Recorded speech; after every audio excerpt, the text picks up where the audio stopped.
સતતમ નિજમૂર્તિચિંતકાના મધિકશ્વેત મનોહર પ્રકાશે હૃદિદર્શિતરમ્ય દિવ્યરૂપમ ભગવન્તં તમહં હરિં નમામિ. બોલો શ્રી સ્વામિનારાયણ ભગવાનની. બધા ભક્તો ભાવથી જય બોલો. બોલો શ્રી હરિકૃષ્ણ મહારાજની, શ્રી રાધારમણ દેવની. વાલા ભક્તો, ઈષ્ટદેવ સર્વાવતારી ભગવાન શ્રી સ્વામિનારાયણ એમની અસીમ કૃપાથી બગસરા ધામને આંગણે દિવ્ય પ્રતિષ્ઠા મહોત્સવ ઉજવાઈ રહ્યો છે.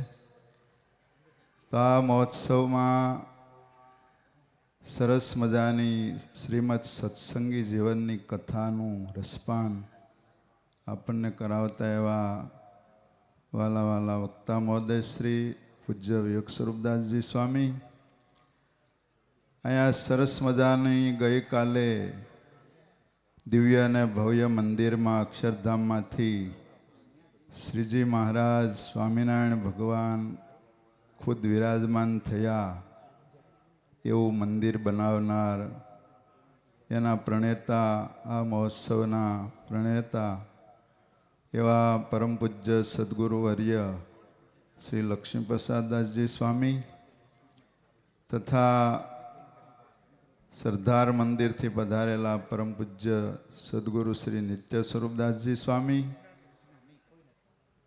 અમરોલીથી પધારેલા પરમ પૂજ્ય સદગુરુ શ્રી ભક્તિ સંભવદાસજી સ્વામી, અમરોલીથી પધારેલા પરમ પૂજ્ય સદગુરુ શ્રી હરિવલ્લભદાસજી સ્વામી તથા દરેક ધામધામથી પધારેલા દરેક બ્રહ્મનિષ્ઠ સંતો, પૂજ્ય સ્વામીનું પવિત્ર મંડળ.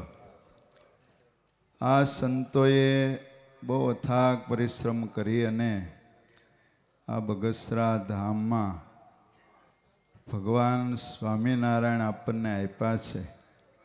માટે બગસરાના ભક્તો બધા ખૂબ ભાગ્યશાળી છે કે આજ તમારા ગામની અંદર વર્ષોથી જેની રાહ જોતા હતા એવા ભગવાન સ્વામિનારાયણ પધાર્યા. આખું ગામ ધન્યવાદને પાત્ર બની ગયું. હજારો લોકો અહીંયા મંદિરમાં આવી અને આ ભગવાન સ્વામિનારાયણના દર્શન કરશે. કેવા સ્વરૂપો તમે આમ દર્શન કરો ને તો હૃદયમાં શાંતિ શાંતિ શાંતિ થઈ જાય. એવા સ્વરૂપ આ મંદિરમાં ગઈકાલે પરમ પૂજ્ય મહારાજશ્રીએ પોતાના વરદ હસ્તે પ્રતિષ્ઠિત કરેલા છે. અહીંયા ભગવાન કાયમ બિરાજમાન થયા છે. તમારા બધા ભક્તોના તમામ મનોરથ પૂર્ણ કરશે. જે કાંઈ સંકલ્પ કરશો, જે કાંઈ મનોરથ કરશો એ ભગવાન અહીંયા બિરાજ્યા છે. માટે તમામના સંકલ્પ સ્વામિનારાયણ ભગવાન પૂરા કરશે. માટે બગસરાવાળા તો બહુ ફાવી ગયા. આ બગસરા ગામ એટલે મહારાજની પ્રસાદીનું ધામ. કાલે સાંજે ઘર સભામાં આવ્યું હતું ને કે આ નદીમાં મહારાજ સ્નાન કર્યા છે અને દિવ્ય રૂપે મહારાજ પણ અહીં રથ લઈને આવ્યા છે. અને મોટા મોટા સંતો આપણા આદિગુરુ ગુણાતાન સ્વામી પણ અહીંયા જ્યારે મંદિર કરવાનું હતું ત્યારે ખુદ પધાર્યા હતા. અને એમની પ્રેરણાથી જ અહીંના રાજાએ જગ્યા આપી હતી અને સરસ મજાનું સ્વામીએ જ અહીં મંદિર કર્યું હતું. એ પરંપરાના સંતો પૂજ્ય બાલમુકુદાસ સ્વામી હોય કે અમારા દાદા ગુરુ હરિસ્વરૂપ સ્વામી હોય, અમારા ગુરુ સદગુરુ હરજીવન સ્વામી હોય, સદગુરુ મોટા સ્વામી શ્રી હરિદાસ સ્વામી હોય કે પછી રાજકોટ ગુરુકુળના સદગુરુ શાસ્ત્રી શ્રી ધર્મજીવનદાસજી સ્વામી હોય, બધા બહુ મોટા મોટા સંતોએ અહીંયા આવી અને આ સત્સંગનું પોષણ કર્યું છે. વેલા ભગત સથવારા બહુ મહાન ભગત હતા. એકવાર તો એ રાત્રિના સમયે સંધ્યા સમય પછી મંદિરે જતા હતા અને વરસાદ ધોધમાર પડતો હતો અને ગોઠણ ગોઠણ સમૂહ પાણી બજારમાં હતું. ત્યારે ભગતને એમ થયો કાંઈ નહીં, હવે કાલ મંદિરે જઈશ. આમ મનમાં જરા સંકલ્પ થયો. ત્યાં એક માણસ દોડતો દોડતો એટલા બધા પાણીમાં કૂદકા મારતો જાતો તો એને પૂછ્યું કે લા તું ક્યાં જા છો? તો કે મારા રાજાએ મારા માટે એના માટે આ વસ્તુ જે મંગાવી છે એ હું લેવા જાઉં છું. ત્યારે વેલા ભગતને એમ થયું કે આ 2 પૈસાની નોકરીવાળો માણસ અને આટલા વરસાદમાં એના રાજાની આજ્ઞા માનતો હોય તો મારે તો મંદિરે જવાનું છે. એટલે એમણે ડરતાપૂર્વક પણ એ પાછા નહીં વળીને મંદિરમાં જઈને દર્શન કર્યા. વિચાર કરો, આવા ટેકીલા ભક્તો અહીંયા બધી બહુ બધી વાતો થઈ છે અહીંના ભક્તોની. તો પૂજ્યપાદ સદગુરુ માધવપ્રિયદાસ સ્વામીએ વાત કરી હતી કે આપણે બાલમુકુંદ સ્વામી અહીં બિરાજમાન હતા ત્યારે અરજણ ભગત અને જેઠા ભગત 2 આવ્યા. સ્વામી કે આ 2 છોકરા છે ને સાધુ થવાના છે. અને એ પછી સાધુ થયા.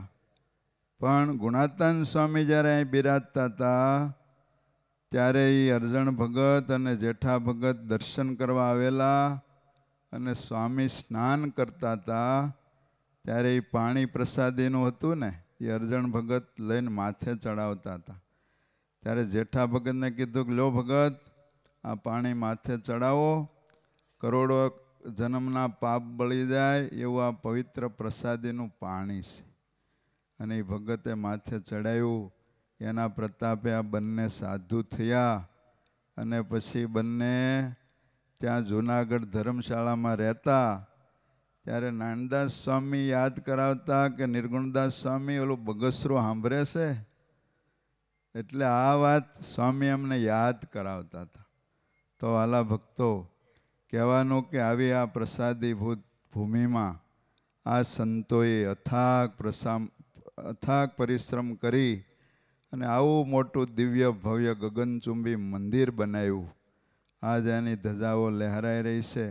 આ પ્રદેશ આખો ભાગ્યશાળી બની ગયો. અમરેલી જિલ્લો આખો ભાગ્યશાળી બની ગયો.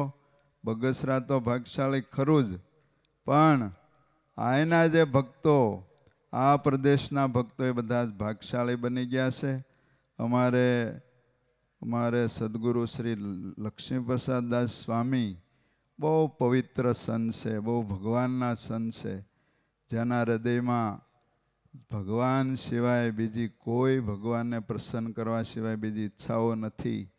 એવા પવિત્ર સંત, એમનું આ પવિત્ર મંડળ, એ અમારે વિવેક સ્વામી હોય, મુક્ત સ્વામી હોય, અખંડ સ્વામી હોય, અદ્ભુત સ્વામી હોય, કેટલા બધા સંતો છે. તમે એક જુઓ ને એક ભૂલો. બધાને એક જ તાન છે કે આ અમારા ગુરુ અને મહારાજ રાજી થાય એવું અમે અમારા જીવનમાં કરી અને બધાના રાજીપાના પાત્ર બનીએ એવી આ સંતોએ મહેનત કરી અને બધાને રાજી કર્યા છે. વિવેક સ્વામી તો એમ જ કહે કે અમને બધાએ આશીર્વાદ આપ્યા એટલે અમે આવો બધો મોટો ઉત્સવ કરી રહ્યા છીએ. પણ અમે તો કાલે આમ જોવા ગયા હતા ને રહોડું ઉતારાને એમ થાય કે ઓહો કેટલું મોટું બધું. આ તો ભગવાન અને સંતોના પ્રતાપે થાય. બાકી બધું બહુ કામ અઘરું છે. તમારી જેવા ભામાશા બધા દાતાઓ એણે ખૂબ સંપત્તિ આ મંદિરમાં વાપરી છે, આ ઉત્સવમાં વાપરી છે. માટે તમને બધાને ભગવાન ખૂબ સુખ્યા કરશે. આ સંતોમાં નિષ્ઠા રાખજો, એની સાથે આત્મીયતા રાખજો, એની સાથે જોડાણ રાખી અને આપણું કલ્યાણ થાય એવા સંતો આપણને મળ્યા છે. માટે એમની સાથે આત્મબુદ્ધિ કરજો. પ્રસંગ મજરમ પાશમાત્મા કવ્યો વિદુ સ એવ સાધુ સુકૃતો મોક્ષ દ્વારમ પ્રાવૃતમ. જેવો દેહના સંબંધીનો વાલા ભક્તો દઢ પ્રસંગ સેવો જો ભગવાનના આવા એકાંતિક સંતનો પ્રસંગ થાય જેના જીવનમાં, એના માટે મોક્ષનું દ્વાર ઉઘાડું થઈ જાય છે. માટે પૂજ્ય લક્ષ્મીપ્રસાદ સ્વામી, એમનું પવિત્ર મંડળ અને અહીંના તમામ હરિભક્તોએ ખૂબ મહેનત કરીને આવો મોટો દિવ્ય ભવ્ય ઉત્સવ કર્યો છે. એમાં અમારે નિત્ય સ્વરૂપ સ્વામી હોય, ભક્તિ સ્વામી હોય કે આ બધા સંતોએ પણ ખૂબ સાથ સહકાર આપી અને આ ઉત્સવને દીપાવ્યો છે. માટે બધા જેણે જેણે આમાં તન મન ધનથી સેવા કરી છે એવા તમામ નાના મોટા દરેક ભક્તોને સ્વામિનારાયણ ભગવાન ખૂબ સુખ્યા કરે, ધર્મ જ્ઞાન વૈરાગ ભક્તિનું બળ આપે, આ લોક અને પરલોકમાં સર્વનું મંગળ કરે એટલું કહીને વિરમું છું. સજાનંદ સ્વામી મહારાજ